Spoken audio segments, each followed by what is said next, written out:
अपने विचारों पर ध्यान दो, क्योंकि वह तुम्हारे शब्द बनेंगे। अपने शब्दों पर ध्यान दो, क्योंकि वह तुम्हारे कर्म बनेंगे। अपने कर्मों पर ध्यान दो, क्योंकि वह तुम स्वयं बनोगे। गलती उसी से होती है जो मेहनत से काम करता है। निकम्मों की जिंदगी तो दूसरों की बुराई खोजने में खत्म हो जाती है। इज्जत इंसान की नहीं होती है, जरूरत की होती है। जरूरत खत्म तो इज्जत खत्म। बोलना सीखिए, वरना जिंदगी भर सुनना पड़ेगा। उड़ने में बुराई नहीं है, आप भी उड़े, लेकिन उतना ही जहां से जमीन साफ दिखाई देती हो। सिर्फ वो लोग आपकी परवाह करते हैं जो आपको तब भी सुन सकते हैं जब आप चुप होते हैं। चिंता उतना ही करिए जितने में काम हो जाए, उतना नहीं कि जिंदगी ही तमाम हो जाए। आप अपने शब्दों को चाहे जितनी भी समझदारी से बोलिए, लेकिन सुनने वाला अपनी योग्यता और अपने मन के विचारों के अनुसार उसका मतलब निकालता है। यकीन करो, जो तुम्हें भूल चुका है वो भी याद करेगा, बस उसके मतलब के दिन आने दो। कहानी जिंदगी की यही है कि इसमें मनचाहा किरदार नहीं मिलता। जिंदगी तो अपने दम पर ही जी जाती है। दूसरों के कंधों पे तो सिर्फ जनाजे उठाए जाते हैं। आपकी मुस्कान आपके चेहरे पे भगवान के हस्ताक्षर है। उसे अपने आंसुओं से धुल लें या क्रोध से मिटने ना दें। कोई भी व्यक्ति हमारा मित्र या शत्रु बनकर संसार में नहीं आता। हमारा व्यवहार और शब्द ही लोगों को मित्र और शत्रु बनाता है। जो व्यक्ति हर वक्त दुख का रोना रोता है, उसके द्वार पर खड़ा सुख बाहर से ही लौट जाता है। जिसके पास उम्मीद और आस है, वो जिंदगी के हर इम्तिहान में पास है। हर कोई अपना नहीं होता, और यही सच है। कितने अजीब है ये जमाने के लोग। खिलौना छोड़कर जज्बातों से खेलते हैं। महान दिमाग विचारों की चर्चा करता है, औसत दिमाग घटनाओं की चर्चा करता है, और छोटा दिमाग लोगों की चर्चा करता है। अहंकार ना पालिए जनाब, वक्त के समंदर में कई सिकंदर डूब गए। इन 5 जगहों पर हमेशा चुप रहना सीखिए। पहला, जहां आपके शब्दों की कोई कीमत नहीं। दूसरा, जहां बोलने के बाद आपको पश्चाताप ना करना पड़े। तीसरा, अगर आपके बोलने से किसी का दिल दुखता हो। चौथा, अगर आप गुस्से में हो, क्योंकि इंसान गुस्से में बिना कुछ सोचे समझे कुछ भी बोल देता है। और पांचवा, जहां आपको समझदारी से कोई सुनने वाला ना हो। किसी का कष्ट देखकर अगर तुम्हें भी कष्ट होता है तो समझ लेना तुम्हारी आत्मा में परमात्मा विराजमान है। सिर्फ सुकून ढूंढिए, जरूरतें कभी भी पूरी नहीं होती। जिंदगी में सारा झगड़ा ख्वाहिशों का है।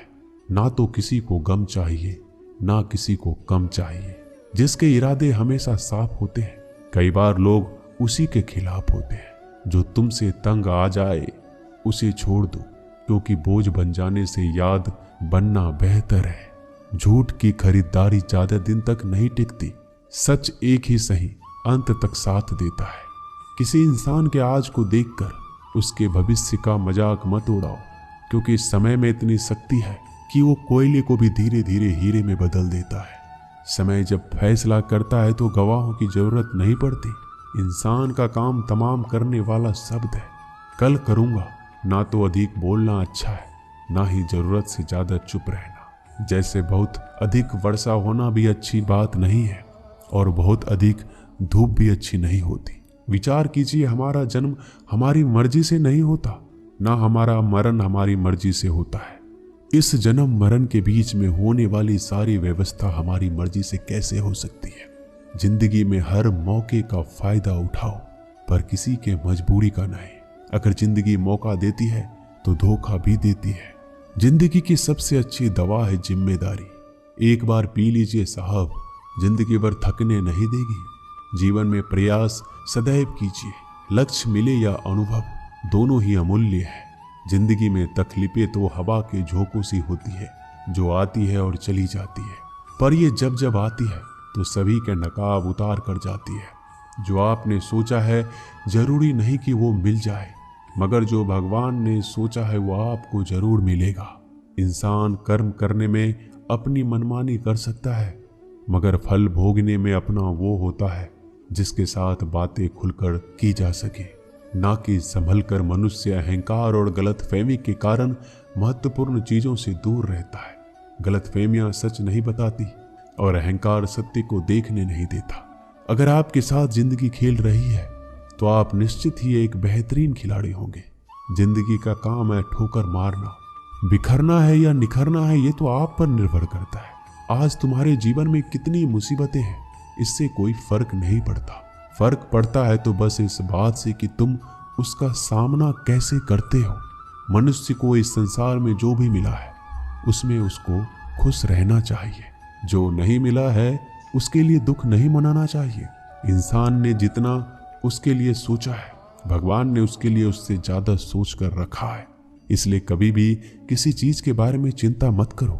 प्रभु श्री राम ने घर में विरोध सहा है, कान्हा ने भी समाज में बहुत सहा है और यह आपके साथ भी होगा। पर अगर इससे आप ऊपर उठोगे तो ही कुछ नाम बनेगा। दूसरों पर निर्भर रहने वाले लोग कभी खुश नहीं रह पाते। इसलिए इस लायक बनिए कि आपकी इच्छाओं का आप स्वयं पूरा कर सके। एक गांव में आग लग गई। आग बढ़ती जा रही थी। गांव वाले अपनी जान बचाने हेतु इधर उधर भाग रहे थे। एक चिड़िया ने इस दृश्य को देखा और अपनी चोंच में पानी भरकर आग बुझाने का प्रयास करने लगा। वो बार बार अपनी चोंच में पानी लाती और आग पर डालती। जब गांव वाले ने चिड़िया को आग पर पानी डालते देखा तो उनमें भी जोश आ गया और बोला, अगर ये चिड़िया प्रयास कर रही है तो हम क्यों नहीं कर सकते। सबने प्रयास किया और आग बुझ गई। ये सब एक कौवा देख रहा था। उसने चिड़िया से कहा कि तेरे पानी डालने से कुछ होना तो था नहीं, फिर ये क्यों कर रही थी। चिड़िया ने कहा, मेरे पानी डालने से कुछ हुआ या नहीं हुआ, लेकिन मुझे गर्व है कि जब इस आग की बात होगी तो मेरी गिनती आग बुझाने वालों में होगी, तेरी तरह तमाशा देखने वालों में नहीं। एक बार एक किसान अपने खेत में काम कर रहा था। खेत में काम करते करते किसान की घड़ी खो गई। कुछ साल पहले ये घड़ी किसान को उसके पिताजी ने दी थी, इसलिए वो घड़ी उस किसान के लिए बहुत कीमती थी। अब किसान सब काम छोड़कर घड़ी ढूंढने लगा, लेकिन बहुत देर होने के बाद भी वो घड़ी नहीं मिली। तभी किसान ने पास में खेल रहे बच्चों को बुलाया और उनसे कहा, बच्चों, इस खेत में मेरी घड़ी गुम गई है। मैं बहुत देर से घड़ी ढूंढ रहा हूँ। तुम में से जो मेरी घड़ी ढूंढने में मदद करेगा मैं उसे एक इनाम दूंगा। इनाम के उत्साह में सब बच्चे उस घड़ी को ढूंढने में लग गए, लेकिन इतने बड़े खेत में छोटी सी घड़ी ढूंढना बहुत ही मुश्किल काम था। कुछ घंटों बाद सब बच्चे जाने लगे। किसान ने भी अपनी उम्मीद छोड़ दी। वो भी घर जाने की तैयारी कर रहा था। आखिर में एक बच्चा किसान के पास आया और बड़े शान से कहा कि सब बच्चे चले गए, बस मुझे थोड़ी देर और घड़ी ढूंढने दीजिए। किसान ने कहा, ठीक है, मैं कुछ देर बाद आता हूँ, तुम देखो जब तक घड़ी मिलती है या नहीं। किसान जब 20 मिनट बाद आया तब बच्चे के हाथ में घड़ी थी। किसान आश्चर्यचकित हो गया और बच्चे से पूछा, कितना जल्दी तुमको घड़ी कैसे मिल गई। बच्चे ने कहा, सब जा चुके थे। अब इतनी शांति थी कि मैं धीरे धीरे पूरे खेत में घूमकर आवाज सुनने लगा। जैसे ही शांति में मुझे आवाज सुनाई दी वैसे मुझे पता लग गया कि घड़ी कहाँ पर है। दोस्तों, ये कहानी शांत दिमाग का बहुत ही बढ़िया उदाहरण है। जब हमारा दिमाग शांत होता है हर बड़ी चिंता खत्म हो जाती है और आसपास का शोर भी खत्म हो जाता है, तो हमारा दिमाग अपने आप काम करता है और हमें सही दिशा दिखाता है। दोस्तों, इस वीडियो में बस इतना ही। जल्दी मिलते हैं हम और भी ज्ञानवर्धक वीडियो के साथ। धन्यवाद।